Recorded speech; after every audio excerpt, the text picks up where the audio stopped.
Hello, শুভ সকাল। আমি doctor Ataur Rahman খান, senior consultant internal medicine.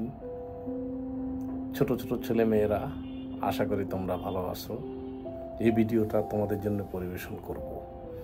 তোমরা যখন আস্তে আস্তে বড় হচ্ছ, তোমাদের শরীর যেরকম ডেভেলপড হচ্ছে, মন মানসিকতা আস্তে আস্তে ডেভেলপড হচ্ছে। তোমাদের ব্রেনের এই প্রথম যে অংশটা, সেটাকে বলি ফ্রন্টাল লোব বা ফ্রন্টাল লোবের ভিতরে যে জায়গাটা এখন পর্যন্ত ইমেচিউর, সেটাকে বলা হয় প্রি ফ্রন্টাল কর্টেক্স। সেখানে নতুন নতুন করে তোমাদের ভাবনা, নতুন নতুন করে সেলগুলো গ্রো হচ্ছে এবং নতুন ভাবনার উদ্ভব হচ্ছে। তবে আজকে যে বিষয়ে আলাপ করব সেটা হচ্ছে প্যানিক অ্যাটাক সম্পর্কে। সাধারণত 15 থেকে 20-25 বছরের ছেলে মেয়েদের দেখা যায় হঠাৎ করে ফোবিক বা প্যানিক ডিসঅর্ডার, প্যানিক অ্যাটাক হয়ে থাকে। অ্যাকিউট প্যানিক অ্যাটাক কী বা অ্যাকিউট অ্যাংজাইটি অ্যাটাকটা কী? অর্থাৎ তুমি বসে আছো, পড়াশোনা করছো, কলেজে বা বাসায়, হঠাৎ করে তোমার বুকের শ্বাস বন্ধ হয়ে যাচ্ছে, বুকটা প্রচণ্ড ব্যথায় তুমি চিৎকার করতেছো, মনে হচ্ছে যে তুমি মরে যাবে। তোমার গলা শুকিয়ে যাচ্ছে, মাথা ঘুরাচ্ছে, ঘামাচ্ছ, অনেক সময় তুমি কয়েক সেকেন্ডের জন্য অজ্ঞান হয়ে যেতে পারো। এমত অবস্থায় যারা তোমার আশেপাশে আছে তারা হয়তো ভাবছে তুমি বোধহয় মৃত্যুর মুখে ঢলে পড়বে, অথবা তোমার স্ট্রোক, হার্ট অ্যাটাক কোনো কিছু একটা হতে যাচ্ছে।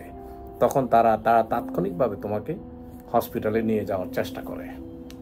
এক্ষেত্রে আমার অ্যাডভাইস হচ্ছে, তোমরা যেহেতু ইয়াং পিপল, তোমাদের হার্ট অ্যাটাক, স্ট্রোক বা এগুলো অন্য কোনো কিছু মারাত্মক কিছু হওয়ার সম্ভাবনা খুবই খুবই কম। তাহলে তোমাদের কি হচ্ছে? সেটা হচ্ছে অ্যাকিউট প্যানিক অ্যাটাক বা অ্যাংজাইটি অ্যাটাক। এখানে ভয়ের কোনো কারণ নেই।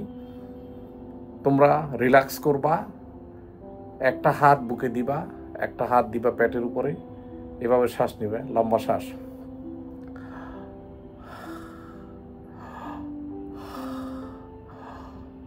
এভাবে 8 থেকে 10 বার লম্বা শ্বাস নিবে। লম্বা শ্বাস নেওয়ার পরে তোমাদের যে অ্যাংজাইটি, সেটা তাৎক্ষণিকভাবে ভালো হয়ে যাবে ইনশাল্লাহ। এই প্র্যাকটিসটা ডেইলি করবে। যখন অ্যাংজাইটি অ্যাটাক হতে যাচ্ছে তোমরা হয়তো উপলব্ধি করতে পারবে, সাথে সাথে তোমরা এই কাজটা করবে, রিল্যাক্স করবে এবং তাৎক্ষণিকভাবে তোমরা উপকৃত হবে। এরপরেও তোমাদের বিভিন্ন কোশ্চেন থাকতে পারে, আমার কেন এটা হতে গেল? Actual cause is unknown.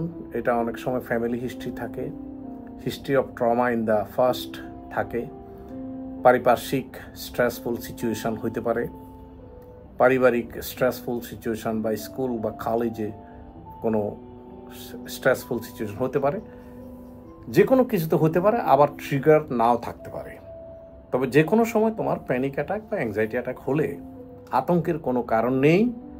আমি তোমাকে প্রমিস করছি যে you will be all right. ইনশাল্লাহ তুমি ভালো হয়ে যাবে, তাৎক্ষণিকভাবে ভালো হয়ে যাবে। হয়তো 5-10 মিনিট তোমার হয়তো একটু খারাপ লাগবে। এই ক্ষেত্রে তোমার অক্সিজেনের প্রয়োজন নেই, কোনো ওষুধ খাওয়ার প্রয়োজন নেই। তুমি রিল্যাক্স করবা, ডিপ ব্রেথ করবা। আর অ্যাংজাইটি প্যানিক অ্যাটাক সম্পর্কে আমি এর আগেও ভিডিও পরিবেশন করেছি, টেলিভিশনেও সাক্ষাৎকার দিয়েছি। আমার ফেসবুক পেজ বা Facebook Ataur Rahman Khan, Facebook page doctor Ataur Rahman Khan, সেখানে বর্ণনা করেছি অল্প স্বল্প। তোমরা সেখান থেকে পড়াশোনা করে একটু উপকৃত হবে। প্যানিক অ্যাটাক বা অ্যাংজাইটি অ্যাটাকে আতঙ্কগ্রস্ত হওয়ার কারণ নেই।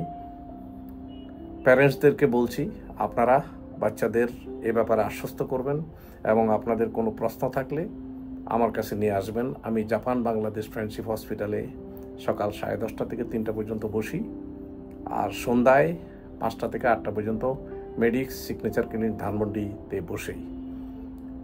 আপনারা সবাই ভালো থাকেন। ছোটোমণিরা, তোমরাও ভালো থাকো, ভয়ের কোনো কারণ নাই।